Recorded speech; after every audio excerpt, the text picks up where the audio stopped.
Welcome to The First Turn. I'm your host, Hyena, and today, Llama and I are talking about This Week in Warhammer. We talk about the upcoming release for the Kroot half of the Tau army in 40k. We talk about the evolution of the hobby of miniature painting and about how things have changed over the years. We talk about converting models, getting started, learning techniques, and the general unrealistic expectations of the world when it comes to examples on the internet, and your personal progress, and more. If you like what you hear, give us a like, a thumbs up, subscribe, or share. Leave us a comment letting us know what you'd like to hear us talk about. Alright, let's get to it. So, it's another week of slow trickle of info. Nothing big has happened this week. At least not from Games Workshop. They shut off the Kroot hounds. Yeah, we got confirmation of Kroot hounds that we speculated were coming. I've noticed something's caught on with them. People are just calling them good boys. Okay. Like, good boy. Yeah. But that's just all dogs. People are just flat out referring to the Kroot hounds as those. Okay. I didn't see them do that with the Warcry release with all the actual dogs. Yeah. Or the whatever that was it Black Fortress or whatever one that had. There are dogs every other release. Yeah. Nobody said it about those. Kroot hounds, good boys. Yeah. It's so weird because they look like the least good boys. Yeah. Like those are horrific monsters. You know. But we knew that was coming, and they alluded to the fact that the characters can be able to keep up with them, which we speculated was the silhouette guy. Maybe the silhouette guy. Maybe that's a unit and there's a character version of it. I could see that. I mean, look at like Seraphon, right? Where you got the Agradon Lancers, and then you've got the Old One on Agradon, or Old Blood, or Scar Veteran, whatever it was, on the Agradon leader. Mm-hmm. Similar, same kind of monster, different kit. One's a unit, one's a character. Well, I could see something like that too, where that character could lead a unit of the same kinds of cavalry. Plus, when the hounds are within 12 inches, they get OC. You know, something along those lines. Right. Because they said there is a lot more coming for them. Yeah. We've seen about half, -1 now because of the Kroot hounds. I have grand hopes because I hope we've only seen like the basic stuff. I want a Narlock. I want gargantuan squig kind of thing for Kroot. I want to see something like that. Something more elite would be cool. But Kroot plus elite is a weird, combo. So I don't know if we'll see that. Either that or I don't know, maybe a named character. Getting thrown in there to make it a flesh out army because they said there's a detachment coming for Kroot that will enable them to be a full army just on their own. And with what we've seen so far, I don't see that happening as a functional full army, just because everything we've seen so far is in that probably strength 4 to 7 range. There's not gonna be anything higher than that from what we've seen. Yeah. So, how do you fight most armies? Because what I could see is the detachment has permissions. So, the Tyranids were granted, for example, a detachment that really is supposed to be all like the Lictors. Mm-hmm. But you can't play just those, and not only can you not add up to 2,000 points, you couldn't fight everything. Yeah. So the other slots let you put in other stuff. I could see that. But there could still be, with they're getting more... Mm-hmm. Such a variety of Kroot units that they could. And maybe it is specialized. Maybe it will be more about scoring and not punching T12 things or whatever. But we've seen that's viable. That can win. Yeah. That can win games. So, that's fun. So I'm excited to see that. It's funny, though. A lot of local Tau players, none of them are excited about Kroot at all. None of them care. I'm like, what are you talking about? Kroot are my favorite part of Tau. I mean, more or less. Just because previous editions, my Kroot won me so many games. And some of that is even Games Workshop's fault, in the sense that when Tau first came out in late 3rd edition, they were kind of advertised as Kroot and Tau. Mm-hmm. But the only thing that's ever really gotten attention have been more and more for 6 and 7 editions has just been the Gundam-y style of Tau. Yeah.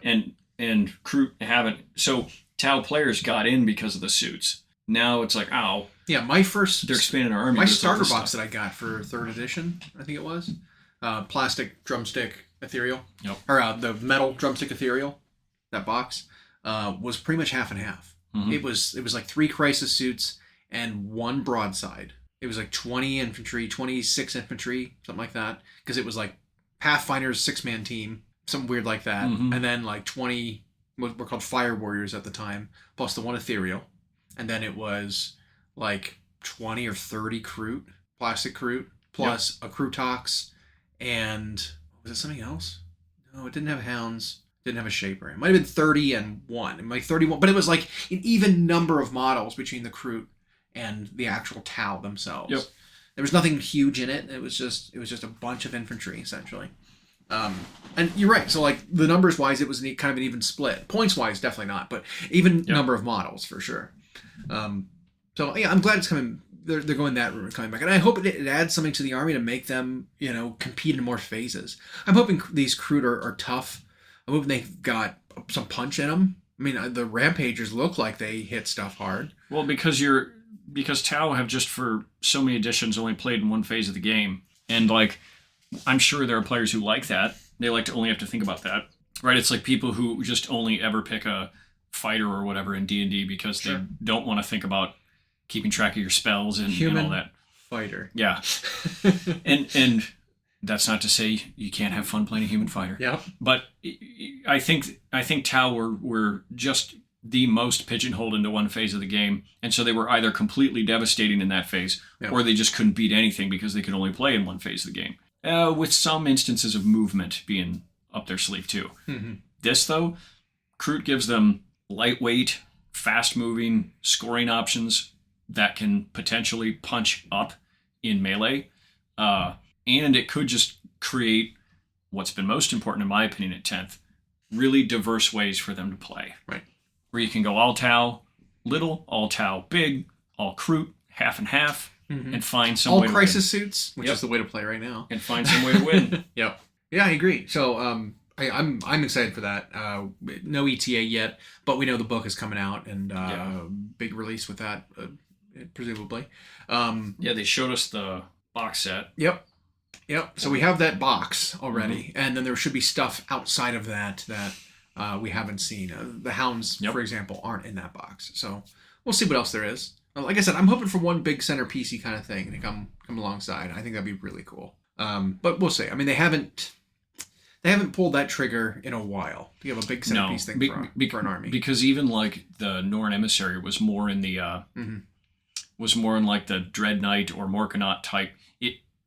People wanted a Titanic Tyranid. They didn't get one. It's been a while though, because outside of Knights we don't see them that much right now. Yeah.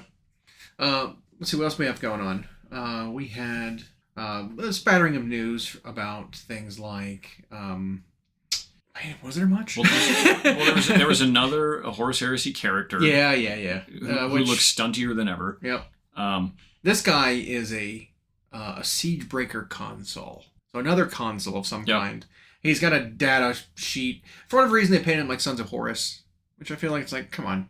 Paint him like an Iron Warrior, like... Oh, sure. Like, why would you... come on. Yeah, Purdy's boys are the Siegebreakers. Right. Like, come on. We also got a teaser of a new... Some of the Black Library stuff that they've been showed off this week. There's a new, like, orc character for 40K that I think looks super sweet. Yep. I always like the Black Library characters, personally, just because it's like... It's not just a design they're pulling out of nowhere. They're basing it on something serious. So it's got that connection to be like, oh, okay, it's that. Kind of like they did with Drekkie Flint, who was the other character that they did last time. The Arcanaut Admiral, I think. With the triple gun. With the triple gun. Apparently, maybe he's got a new book coming out. Yep. But they did like a little fluff piece on him. Already has that model. And it looked like he was answering some Q&A questions right in style. I actually really enjoyed reading through Gormain. Gormain is his name? The gut judge for Flesh Eater Courts. They did one for him late last week. It was the same kind of thing. People were writing in rules questions for him. And he was answering them in a very like in-character Flesh Eater Court kind of way, and it was a really enjoyable read. I really liked it. But I think they're kind of hinting at some of the questions they're going to be answering in the upcoming inevitable balance pass for AOS. The data sheet battle scroll, war scroll, something like that. The AOS equivalent of the data sheet. But But like some of the questions are ambiguous ones that they haven't really touched on in a while, and I think they're going to kind of cover those in that. And they were having fun with it, right? Having fun answering them in a way in universe. Maybe not giving the correct answer because some of them are nonsense. For example, one of the first questions for Cormaine was, if I've got a model, essentially a model that's a big guy, and I've got it hidden behind something and a little piece of his weapon is poking out or something, does that enable you to attack the model, in terms of line of sight? And the answer was, unfortunately, yes, but I have a solution. Cut the Troll King, which was the example, in half. Then he can definitely hide, and then I'll eat the other half. Okay, not a great answer in terms of like actual game rules. AOS 1, probably. But very funny, simple solution. I'll just eat him. Yep. So I thought that was really funny. That orc character from Black Library that they're doing on the 40K side, I don't know much about him, but he's been in stories before. Yep. I know he's at odds with someone he just refers to as Duh Big Mac or something like that. Oh, interesting. So we have a silhouette of a Big Mac. We have a silhouette, and so I wonder if there's a little play there. That'd be cool. I'm not sure they're actually going to release unique rules for him, though. He might just be a you can play this as a boss kind of thing, just a generic boss, but here's a cool model for it. Yep. Which, I'm fine with them doing that kind of thing. They sometimes have done that where they do like story mode rules, but in match play, he's just a this. Yeah, which would be fine. But you're right, absolutely good time, because we still haven't seen those 3 silhouettes. No. Those 3 main ones we still haven't gotten a glimpse of. So I expect that to pay off closer to Codex times for those 3, because they are. And they're coming. The next 3 coming out. I wonder, too, if Chaos Space Marines are going to get something bigger, because we haven't heard hide nor tail of them. Is that the saying? Sure. Yeah. And sure. Yep. And they are kind of being singled out, it seems, to be released on their own. Because we've got Dark Angels out. At least the preliminary collector's edition book is out now with their box set. Yep. While not legal, because the official book isn't out, we still got a glimpse of what's in there. By the way, the points are very confusing because they released the data sheet at the same time as this book. So we don't know which points are really valid, which leads me to say don't publish points in books anymore. Again. Oh, we haven't just don't do it. Called for that at all. No. I would rather have a link or a QR or something you could scan just to go to the digital points in the back of the book, and then that will be a link to whatever the most recent updated points in a sheet on its own for that army. And you can constantly go back and scan the same code over and over again and see the new updated points. Now, the precedent, if there is one, lately has been whatever they do in a data slate or digital is the points. Right. The book's not. So they just got to stop, like you just said, they've just got to stop printing them in the books. Yeah. Especially if that's going to happen or it's right around an update time. So we got Custodes, Orcs, and Tau are the next 3. And like I said, the only one we haven't seen really anything of definitively is the Chaos Space Marines, which leads me to think they're all there by themselves, going to be getting their own solo release. And if it's a solo release, hopefully it's more substantial than just a book. They did do some balancing of Chaos Space Marines recently, pretty heavily, which I was glad for. Yep. I'm not glad to hear about so people locally complaining about it, because it is not the end of the world. No, the army it never is. Extremely strong. Yep. It's one of those things where it's like, well, I declare this army dead, and these units are dead, and the whole thing, I'm not going to play them. It's like they changed very minor things. The army is still very good. Yeah, but transports. Nothing changed about the transports. You just can't cross marks now. You can still have your dudes, your same guys riding in the same vehicles. You just need to match marks now. It's not that big a deal. You lost Dark Obscuration. That ability was bullshit. Yep. We all know it. You knew it. You were hoping, playing that army, that someone was going to do this, where I'm going to target this thing. Dark Obscuration. Haha, got you. Right. Can't target me outside of 12. It's like you were playing this for that exact reason. Now that it's gone, you're a little weepy about it. Right, and it's not even like that was like clever tactically. It was just like, well, this is horse shit. Right. That you can't target me outside of 12. That's just too big a... If it were something where in your movement phase you could declare Dark Obscuration in your turn. Yep. To say this unit's getting it, it gets lone operative. equivalent, right? Target, then it's like absolutely fine. Absolutely, it'd be an absolutely fine ability. But the fact you can do it as a reaction to someone moving up, getting in range, getting line of sight, and you'd be like, oh, you're outside of 12, can't target me anymore. That sucks. Not only that, but when a good opponent is aware that rule's coming at some point, now what? Now they have to avoid your most valuable things because they know you're going to do that. Yeah. Like, it feels real bad. Yeah. So that rule getting fixed was exactly that. It got fixed. Now, model-wise, Chaos Space Marines were late in 9th and got a whole bunch of those cultist units upgraded. Yep. And they got the Archifane. Yep. Look to see him get a little better, by the way. Rules-wise, he needs to get better. Because talk about one of the coolest models they've ever made, who is not fall under that umbrella of new thing gets good rules. He hasn't had good rules yet. He just doesn't play well. But I think what stings the most for Chaos Space Marines is now that they've lost some of their special rules, they've lost some of their abilities to get everything on every unit for the same cost as normal Marines. They feel like they're just Marines now, a little bit. Yeah, and I think that's part of the stinky part, right? Is that Marines suck. Marines suck. Space Marines, not like as an army, but Space Marines. Suck. The actual models, Space Marines, their stats are awful. Yep. For this game, this edition, their stats are bad. Yep. We know that. You can't argue it, right? Yep. Like, for their cost, yes, they're 2 wounds with a 3-up save, but the fact that cover can't improve it, the fact that they have no AP on any of their base weapons, the fact they don't have enough attacks to really deal with anything on an individual level, just means their stats are bad, right? Chaos Space Marines feel more like normal Marines now. Especially with I got to be in a Rhino to be safe because I'll just die if I don't. Yeah. And now the Rhinos are worse, kind of thing. So it's like you just feel like you're in the same boat as Marines now, unfortunately. Although still a little better. Although still better in every way. Yeah. Because there's so many extra rules you get. I'm sorry, but Oath of Moment is not. It's not even. It's barely an army rule. Yep.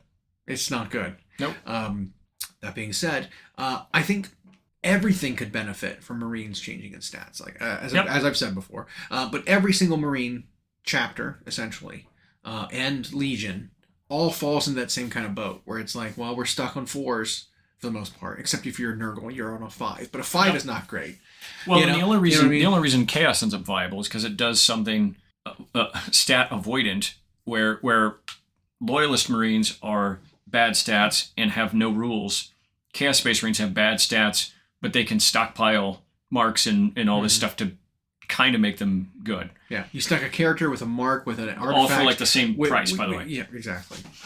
And so it can work. Yep. But some of the key things they changed that took a lot of the punch out of some of those, especially those cultist units, where it's like, well, now it's got to be an unmarked or a Chaos Undivided unit that gets this thing, and all it is real wounds. It's like, well, that's way worse. Good. They're cultists. It was too good before. They're in shorts and t-shirts. They should not be murdering everything in the game. Yeah. Reducing objective control on models. Yeah.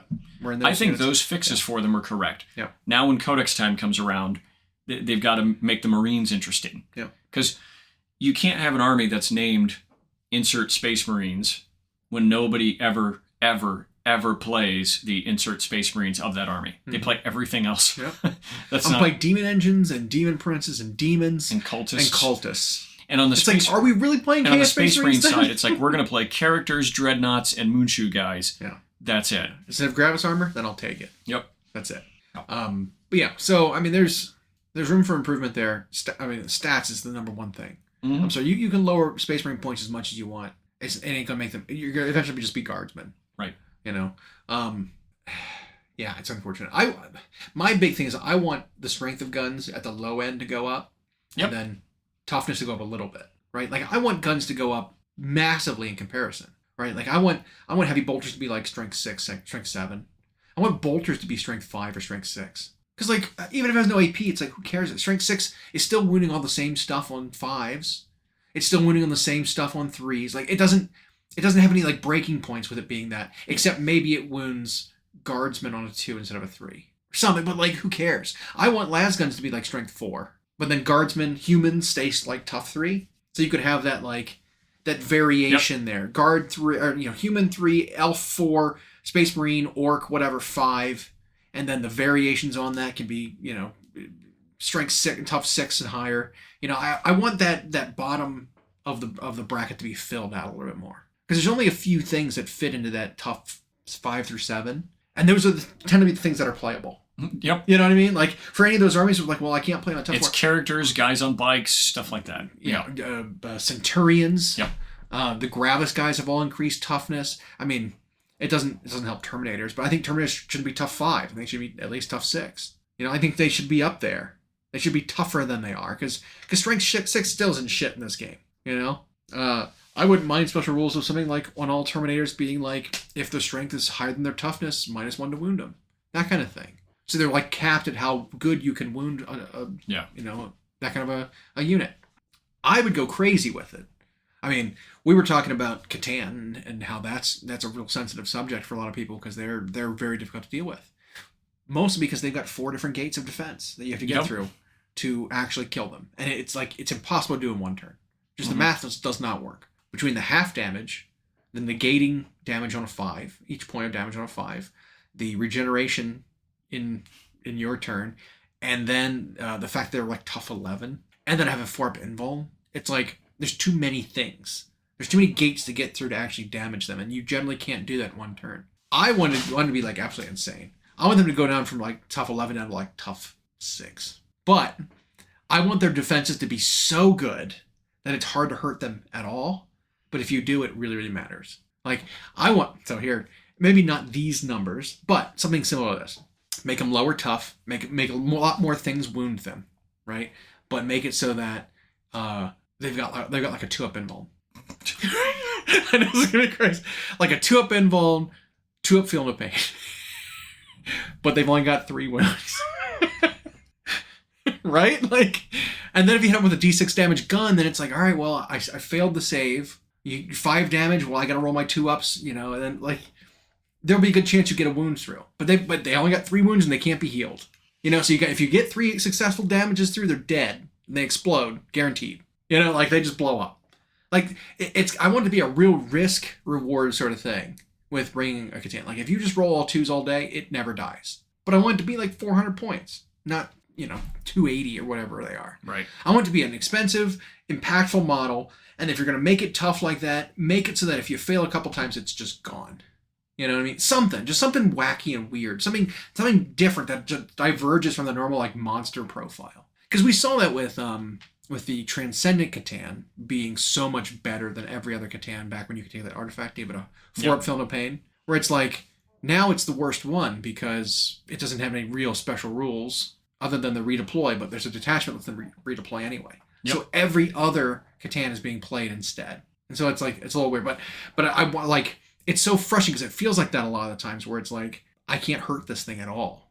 Damage just bounces right off of it. But if it's like, if you want to go that route, let's make it actually like that. Let's make every fail actually meaningful. Dev Wound ignores their invuln. You're on your feel no pain. You fail 3 of those, you are done. Like something weird, something wacky, something strange. But then I don't know if people would gamble on it. I know. Because if it's people would, if it's 400 points and there's the chance to just like fuck 3, I'm dead. Yeah, exactly. Like, we've had this before, like in the previous edition, and it's always when you cross 3, you end up with too many gates. Mm-hmm. Like when Custodes had that, where they could stack the 3 stratagems and it was too much. Yep. And then they went reverse this edition where they needed to kill like 2 things and they killed 4 things and it made them awful. Yeah. I think with the Transcendent Catan, or the Catan in general, they're looking at what they have with the Void Dragon model, the Splendor and what that represents on the table. But that level of awesome is applied to these 2 crappy little... So even aesthetically, I don't like it. Yeah. Because the Nightbringer and the Deceiver are just such pitiful looking models. Mm-hmm. But they have the same unkillability. Yeah. Or, like I said, my example was just completely outlandish and crazy. Just something weird in the design space, right? Something different. Because right now it's like, oh, they're just the most durable monster that there is. They heal every turn, pretty much guaranteed. Yep. And since you can't wipe them out in one turn, they're going to heal. And the effective heal that equates to is like, it's like 12 or 15 wounds. They never track, right? Yeah, they don't track, I don't think. And so it's too much. I mean, if they got rid of the healing, That would help immensely. They aren't a Necron. They shouldn't have reanimation protocols. Sorry. Right. Lore-wise, previous editions of the Catan did not have the ability to use the Necron army's army rules. Right. You couldn't receive buffs. You couldn't take artifacts. You didn't get anything because you were an auxiliary for the army, essentially. Yep. You were not a Necron. Right. So, like, if they took away just the healing part of it, I think it'd be immensely better. I almost think it'd be fixed if they just couldn't heal themselves. Because that's the most frustrating part. Because the only other option they have right now, when they're afraid to actually strip rules off of a datasheet, especially for an army that now has its codex written, is, well, you just jack up the points. Mm-hmm. And that doesn't feel good either. And then where do you cross that line where it's all of a sudden not playable? I mean, they're doing that with knights right now. They're lowering and increasing the points of like the different knights. Yep. But they're such big, expensive models that you have to reach these like thresholds for it to even matter. Mm-hmm. Right? Because if you lower the points of every knight by 10 points, well, how many models do you have total? 9. Well, that doesn't free up enough points to bring another knight of any kind. But if you lowered each model by 20 points, right, then it's like, okay, I can bring a whole other armiger now, or 2 whole armigers, something. There's like plateaus where it's like, man, these point changes really are significant or not significant at all. Right. And without more to the army, because Imperial Knights have 7, 8, 9 different big knights they can choose from, something crazy like that, and they've got 2 variants for their battle line. So if you change one of the battle line's cost, I mean, however many you bring in an army times that many points is how much you free up. There's no granularity there. No. You know? And so I know one of the biggest things with knights is they need some kind of like other required unit that aren't the actual knights themselves to fill the army out, to make them a proper. Like, we've always hated knights as an army. Yep. Because it's just, I think most of the community has. Right? Here, and there's the split between them. Yeah. People love the models. Sure. Hate the idea of it as an army. Yeah. And I think that's kind of, there's a large consensus for that. It's also a massive gatekeeper. So if you're at a tournament and you bring a well-rounded list, right? Most other well-rounded lists, every single thing in your army has a purpose, whether it's objectives or killing certain units, whatever. If you're going into knights, there's a good chance that your well-rounded list, a third of it can't do anything. Nope. Because it's like, what are small arms fire going to do against knights? Wounding them on 6s? It's like, do I have a target? Nope. 0 targets that guess I better hope when I run over here I can score before the knight finds me. Or they shoot me with their 48-inch range assault cannons that just are perfect at killing infantry. So it's like, so knights are that kind of a frustrating army where it's like you either face that or you're like, oh, what happens if you're knights and you're going into mass dreadnoughts? Now you're in the same boat. Your knights can't punch hard enough to kill dreadnoughts, and dreadnoughts walk up and they punch you. They literally punch you. Like, yeah, they come up and they whoop your ass. Like, you can't. Yeah. So it's frustrating either way you look at it. Mm-hmm. And so, like, without more things to be able to balance in that army, it's just not. There's no balance that they can do that feels good besides changing stats of some kind. Or adding things to the roster. I mean, Chaos Knights are a little better because they've got like 6 different variants or 5 different variants of the armiger, or their war dogs. Mm-hmm. So they have a lot more to choose from, and some of them might go up and some of them might go down, become more efficient than others because there's enough of them to compare to one another. Knights literally have a shooty one and a melee one. That's it. This might even be, maybe this is going too far, but I almost wish they would have made fewer variants of the Knights and just had them in like AdMech. Yeah. And then on the Chaos side, you do Dark Mechanic. I also think you should, like, AdMech's roster should be able to include a knight, just by default, not as an ally, not as an auxiliary, just like as part of the army proper. You can include a knight. That's your super heavy. You can bring one. Yep. Or maybe one unit of knights, right? Whether that's a couple of armigers or one big guy, something. Because it's like they make the knights. They build them. There are knight houses that are allied with the Mechanicum planets. Mm-hmm. That's where we get the Forge World ones, right? The Megara and the Styrex and all those ones. They're like, those are Forge World knights. Yep. I would prefer to see that. Or give knights, because they don't really have the option right now to bring like a decent amount of allies, whether it's guard or whatever, because they can do technically like Voidsmen or the inquisitorial henchmen as like little units to go along with them, but I think you're better off just running more armigers than bringing those guys. But I've got a big problem with just the army construction intent in general. We've talked about this before. It's just bringing whatever you want is not a great system because it creates massive skew in what the lists can be. And like I said, with knights, there's just armies that just can't go into it. They can't do anything to it. No, well, at least not in a way that's fun. Like. Right. They can go into it technically at a tournament and like try to win on points, but it's like and win on points, but they're not having fun because running and playing like hide and seek is not like a fun way to play 40K.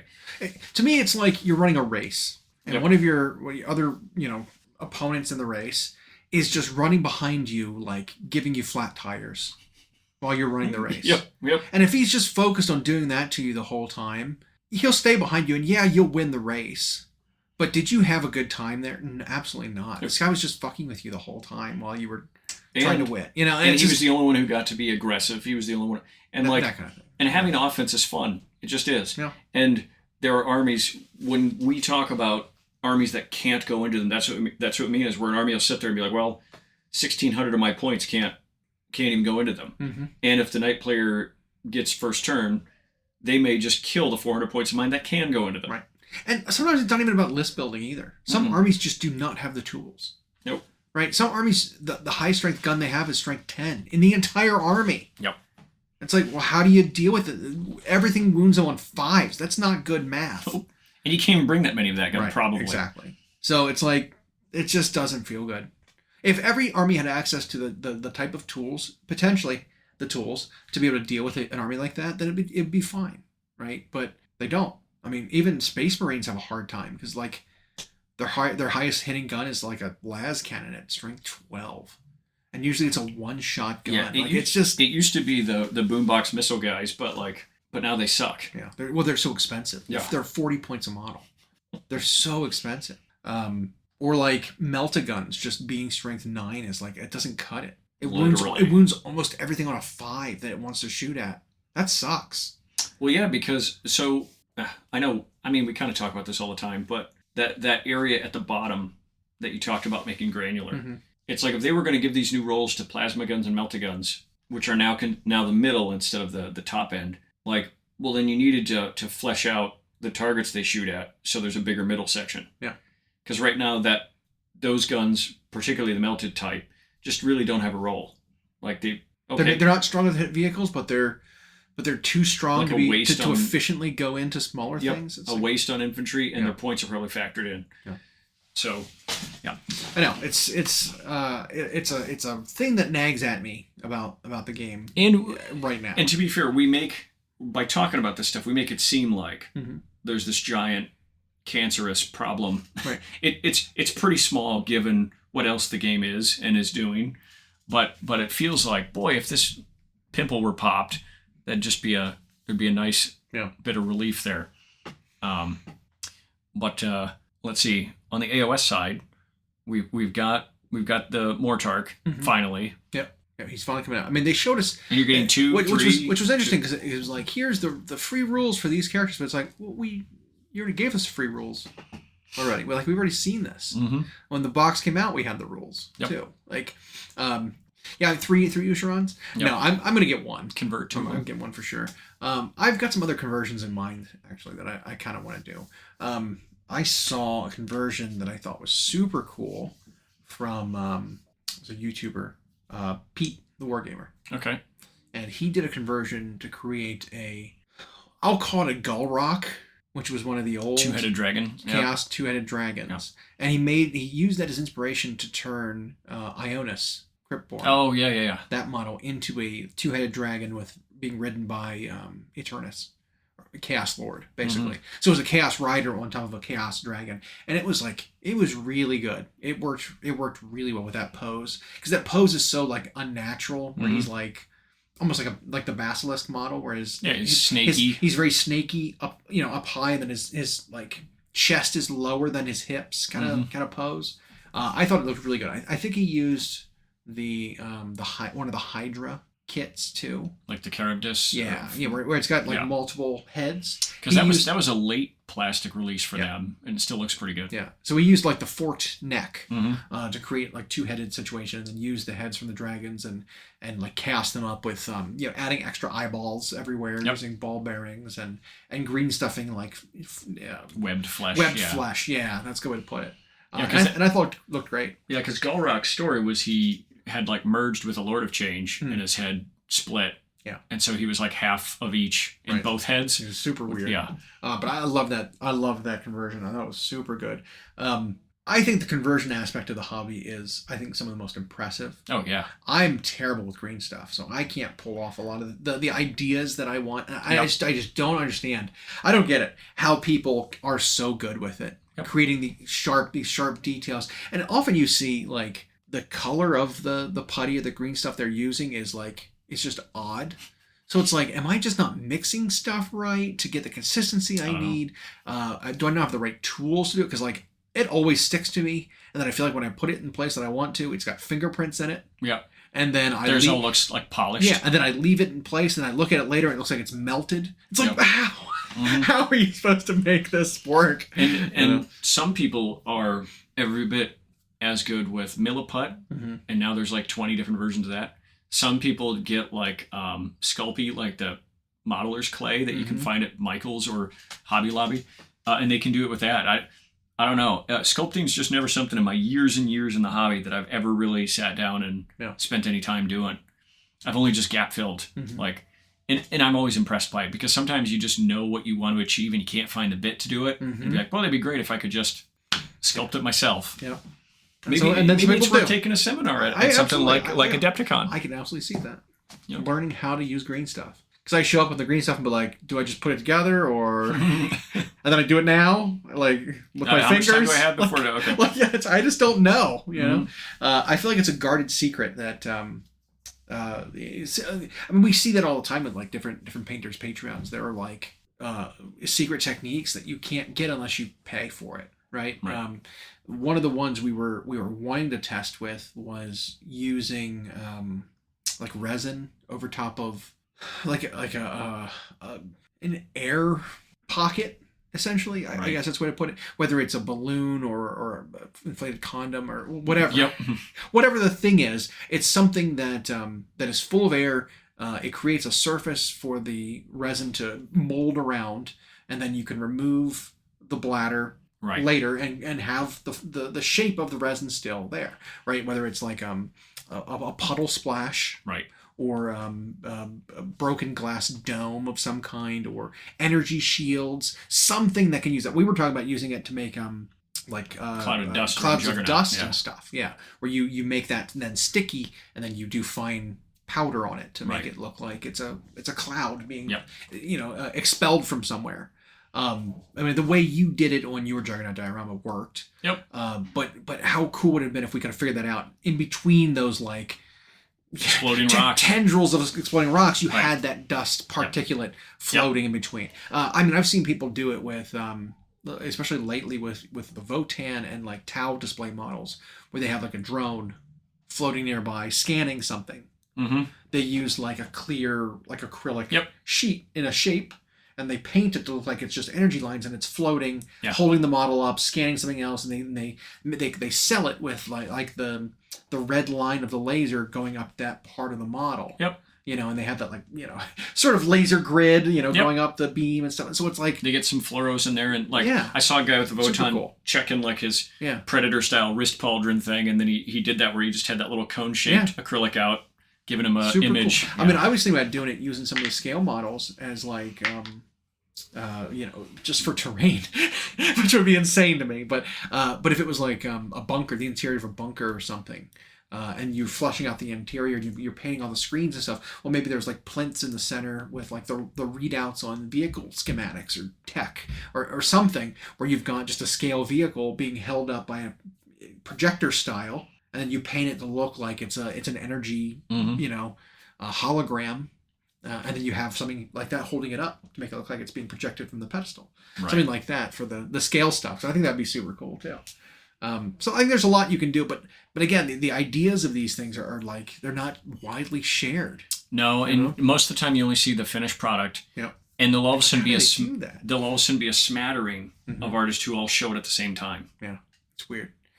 There was a Farseer that was converted out of plastic warlock kit plus a Harlequin, maybe it was a Death Jester or the Solitaire kit. And I'm sure you'll remember the model because I think it was placed really well in a Golden Demon or a Crystal Brush one year. But it was like an action pose of a Farseer, face mask on, and there were like bubbles floating up from the bottom. Yep. Where it was like they were like suspended in these little like wavy. I don't know. It looked like they were like levitating bubbles of energy, and they were like blue. That one was going around at that time was a new technique people with discovered the all over the place with micro beads and like melted plastic to create little tendrils and making things float like that. Like you saw it everywhere. Somehow everyone was kind of on that at the same time, was finishing their display models with this technique all at the same time. You saw it everywhere, and then I haven't seen it since. Yep. It's so weird. It's the movements in art, right? Yeah. And that goes back as far as I can remember. There used to be, in the old days, where you just had still pictures on a grainy pictures on a blog, or you had DVDs of what these artists were doing. The old Wapple style. Well, like hot lead painting was one, and of course Jen Haley and some of those, but there were always things that they skipped even at the beginning of those. Yeah. You paid full price for this thing and you're watching all their stuff and you could get the idea, but there would be parts of the beginning where it's like, well, I'm not going to explain how I reached my color theory on this or what I did for color theory. I'm not going to explain this part, and then they go into their process and you're like, ah. So that's the part I wanted to know, though. That's why I bought the DVD. Right? It's the secret village that's got something. And as far as these types of ideas, you'll see a really cool one, and you're right. There'll be like one person will like pioneer it, but within days there's tons of it, and you're like, well, based on the quality of that result, there's no way you did that 2 days after you saw it. So you've been doing this for a while. So a whole bunch of these artists were in on the movement at the same time. They discussed it with each other. They must have a secret Discord somewhere or something. And they share those ideas. And then by the time the rest of the community catches on, that elite group's moved on to something else you don't know about. Like, yeah. And like it's cooled off. And then it's like, oh, been there, done that. We've seen that already. Not exciting anymore. You know, there was a method that was using like flying stands to make icicles that I remember being blown away by. But that you don't see anymore.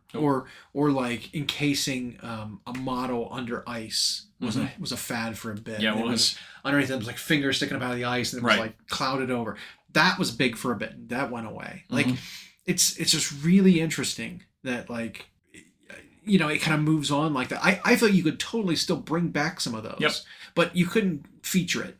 Right. I think that's the key. It almost has to be secondary now. Exactly. It has to be included because you need to get extra bonus points for including that type of thing, but it can't be the focus. So like if you had like a diorama, right? Think about the blood on the water one with hunting the vampire, where the blood was flowing both directions up and down the river. Somehow. If that was like a more icy scene and the river was frozen, for example, and you had the blood running down the ice, dripping off the icicles that you'd make in that method, and you had the soul was coming out of it. He was drawing the soul out. You used one of those micro beads to represent the soul being pulled out. And then you had further down the river, maybe someone unrelated to it was dead underneath the ice, trapped. It would just be an auxiliary detail that you have to like include to get you bonus points to sell some kind of story in this scene that didn't matter. But like it'd be that kind of thing where you include multiple methods and multiple techniques and secret techniques that people have pioneered, and you conclude them all in one thing, but they all have to be subtle, and you won't have to notice them, right? You want people to see them and sell the effect, but not even notice what they're looking at because it's just in the background. And then you have beautiful painted models that are the centerpiece. You know? Yeah, and secret techniques aside that they're hoarding from the rest of us, it's still inspiring. Like you see that, and you'll first be like, why didn't I ever think of that? That seems like such a simple way to execute that. Well, it's funny. You look at art galleries, right? You see like a simple, dumb painting in an art gallery that's just like a giant white canvas and then like a black like smear across it and like one red dot. You're like, I could do that. It's like, but you didn't. That's the thing. You didn't. But you didn't. Right. You didn't think to do it because you didn't think it was going to net you millions of dollars. That idea never crossed your mind. Exactly. And now it's like, yeah, you could replicate it now that you've seen it. Now people are like, oh. But now it won't be anything. Right. You know, like the fact that the person pioneered this just simplistic thing gets them the acclaim. Yep. You imitating it, it's like, no. Even when you see classic, quote unquote, art, like that's at an appraiser type thing, they'll be able to tell that from not even necessarily a knockoff, but it's like, well, that artist did this, was one of the first to do it, or at least get recognition for it. So everything else during that era was just kind of like replicating that movement, not worth as much as like the one. Even though it might be a better painting, might be, doesn't matter. Yep. Yeah, it's really weird, and I kind of feel like it's a little bit of that in the painting world right now, because like so many people are getting into painting. It's everywhere. Yeah. I mean, like so many more people are, and it's getting to the point where like there's so much talent now that it is really hard to keep up. It's hard to compete. We have a buddy who's going for Golden Demon, and while he's a very good painter, he's been out of the painting game for a long time. Yep. And there are just techniques that I feel like are common in the toolbox now that he doesn't know. And he's going to try to like basically submit a Golden Demon entry this year using methods from like 10 years ago.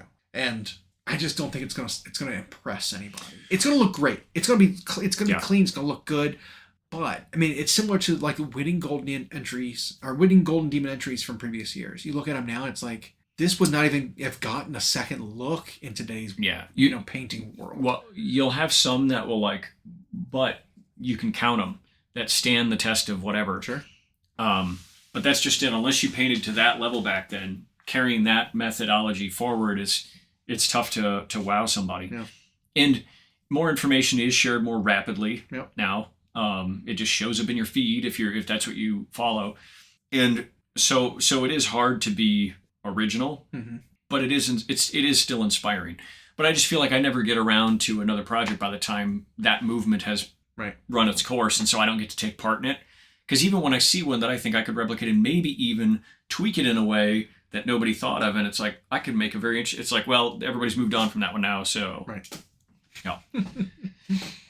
Yeah, that's just the painting, miniature painting right now. Yep. It's a hot thing. It's hard to keep up with. There's so many good people out there that it's tough to like really stand out. But I think also part of it is just Instagram, right? Yep. Instagram, whether you're looking at photos of puppies or women, right, or models and painting and art and artists of any kind, you have to take it with a grain of salt, because it's like, well, how much of this is edited?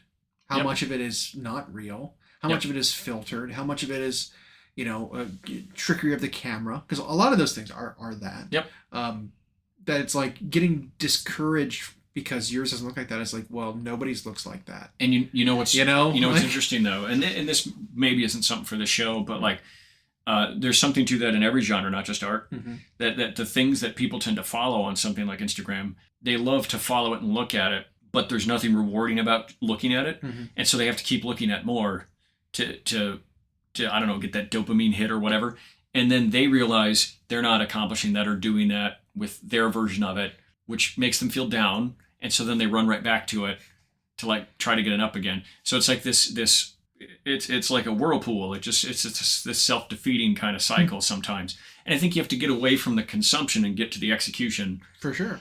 But it's still really unrealistic expectations. It is, because it's like, I don't care how much you work, sometimes you can't replicate. You can never get there because they aren't real. Sometimes they're not real. You know what I mean? Like you're trying to achieve something that actually doesn't exist because this has been filtered in such a way that it's impossible. Like you literally cannot achieve it. Right.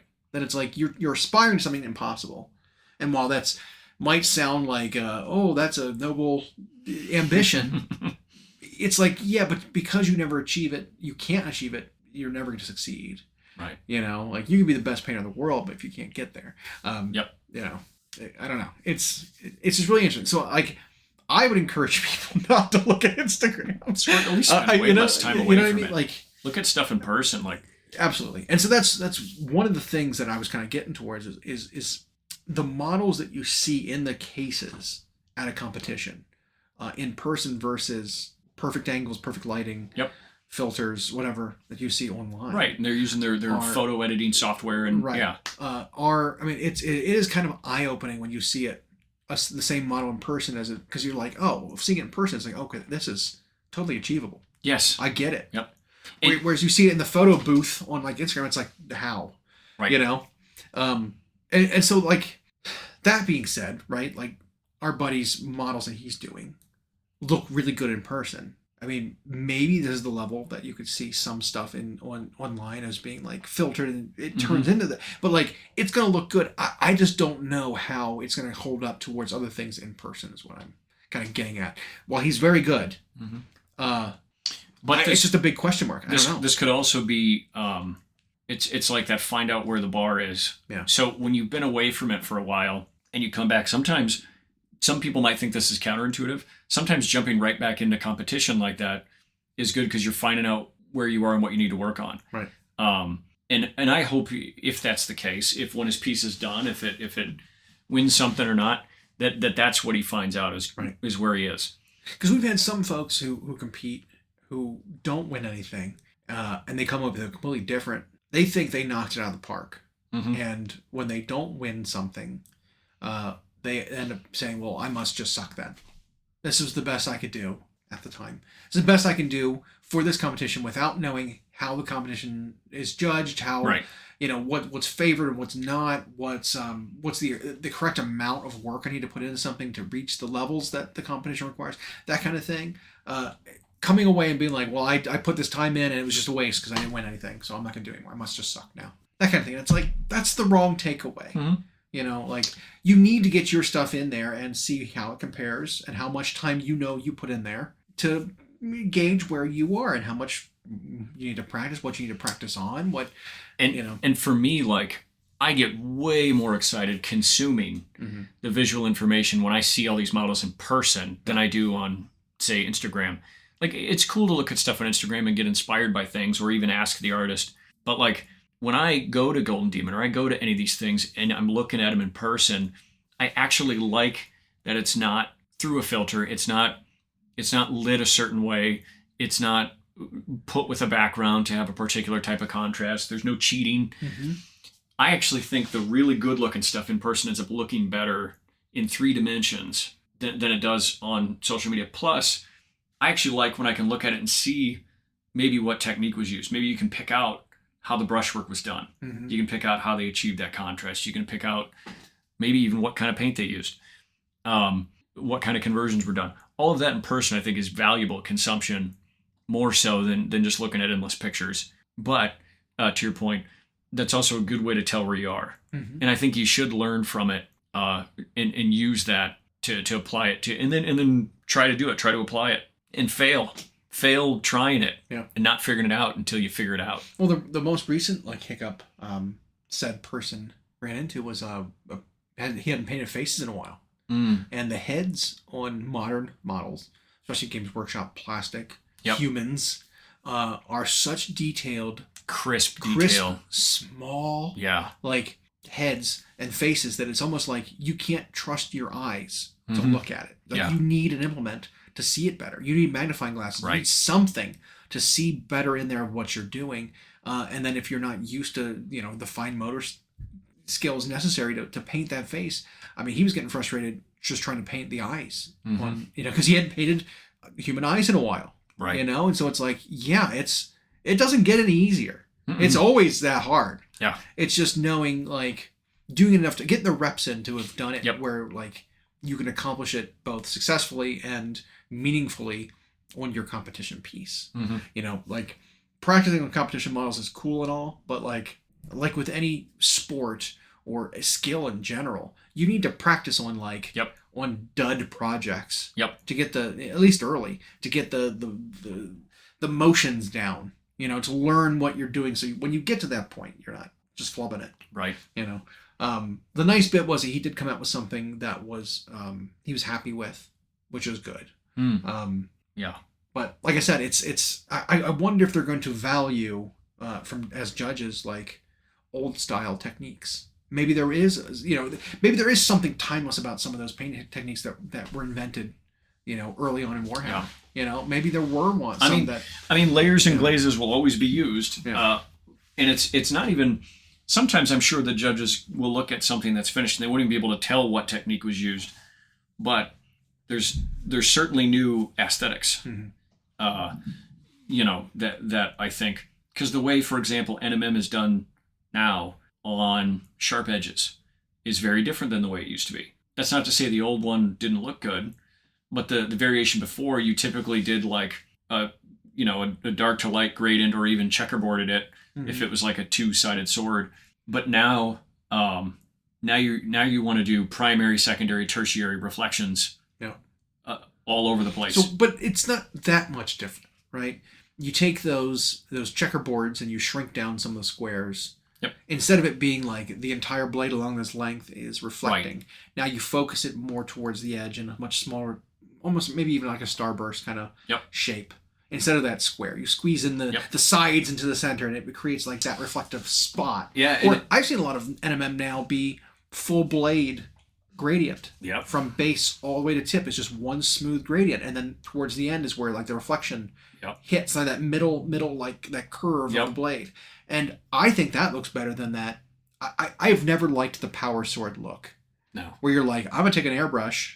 I'm going to do this black, I'm going to do this white, and the middle I'm going to do it blue. Right. And it goes like this gradient back and forth. The checkerboard you were talking about, this back and forth between black and blue to white, all the way up the blade. I'm like, I've always thought that was silly. It worked for me for like power swords because it's like, this is an unnatural material. Right, it's not even like metal. It's not even metal. Yeah. Like you're seeing an energy field or something, warbling across the blade or something. Like I could suspend disbelief to make that work in my mind.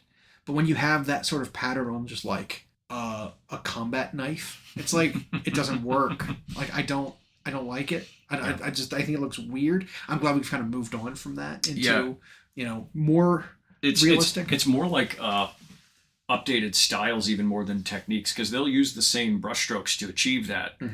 But now it's like the style is creating contrast that's readable to the eye as the material they're creating.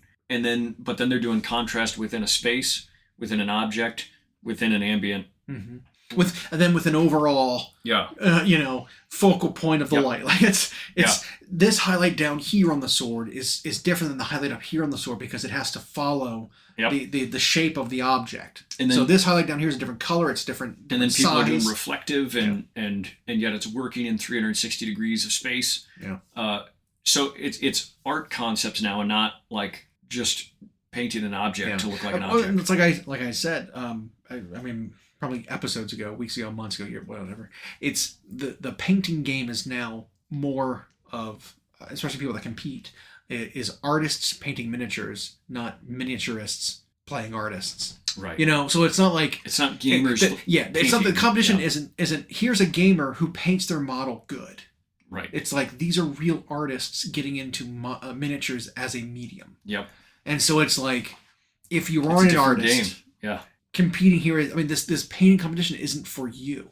Yeah. If you're a gamer, you kind of have to, I mean, you don't really have to, but you might need to just stick to gaming, right? Yeah. Not try to compete in the painting world. You could have good looking models as a gamer, but a competition level model is just not the same. It's a different, and so the gamer, which is how I started so many years ago, it has to like, if they're going for display or competition, it's like now you have to think in art terms. You have to think in terms of volumes and values and all this stuff, as opposed to... You almost need to study. You need to learn. You need to take classes. You need to be educated on artistic, theories. You can't just like... And they design the models well enough, and not even just Games Workshop, but a lot of companies design the models well enough now to lean... Like they design them in certain ways to lean to being painted and not just played. And so, you have to really think a different way. But I think for anybody like the individual we're talking about who's coming back to it, it's a good way to like shake off some rust. Don't set expectations high, but go in and learn. But also don't get disappointed. Yeah. I mean, this individual is pretty competitive. Yep. Like when he likes to do something, he likes to go hard, right? Like we've played games with him. We know how he plays games, and it is 110% in whole hog. You know, like try as hard as possible. And so, you know, if you were to try that hard and then come out with no results, I mean, it could be, you know, time to hang up my apron kind of moments. I made one comeback attempt and yeah. But I mean, learn more, improve, keep going. I mean, and that's especially with like so many new players coming in who want to learn how to paint now. I've talked to a lot of people, and I feel bad sometimes because I feel like I'm talking over their heads, even when I'm using simple terms, because you kind of forget that not all people know painting as well as we do, and have tried things. And so like when I tell them to like, well, if you want to improve this, you need to do this to it. And they're like, I don't understand. Why do you want me to do that? This is a highlight. It's got to be white. It's like, no, you're highlighting green. Right. You just you edge highlight with white. This doesn't look right. Right. Go back and glaze in some kind of color. What is glazing? Jesus Christ. Use a contrast. Tint the edge a light of the color. Yeah, try it that way. Like do this kind of thing, and you'll see like that. Like white is not the answer for this type of thing as an overall sort of thing. You need to tint the white after you're done. That's a good starting, because like especially fleshy stuff. Like I was giving advice to a guy who was doing a Grand Clean one, and while it looks good, especially for like a kind of one day sort of thing, it looks fine. He was trying to go in and do some of these highlights, and it's like the skin is just so flat and boring because it's mostly just Caliban green. Okay. That he's trying to go back in and highlight some of it. It's like he's dry brushing in like whites onto this green. I'm like, well, you're not making it look green anymore. You're completely changing the value of it. It's become desaturated here. You need to go back in now that you've created these massive contrast spots. You need to go back in with your midtones and turn this back into green, because you've lost the effect of green. Now you're like, I don't know, it's ashy now, chalky. You know, like it's not what you're going for. It doesn't read the way you're looking. And so like he was trying to wrap his head around like why he needs to do that, and it was like, just do it and try it, trust me. And so like it's that kind of thing, trying to explain some actual artistic things to people who aren't keen on it. And we can take it for granted when you get so steeped in the culture, you step outside of it and try to explain to someone, and you think, well, I'll use this simple terminology. It's like, well, I just used a bunch of words that they don't have in there. Yeah. And so a lot of times I'll tell people, all right, we're painting Monday. Just come in that day. I'll show you.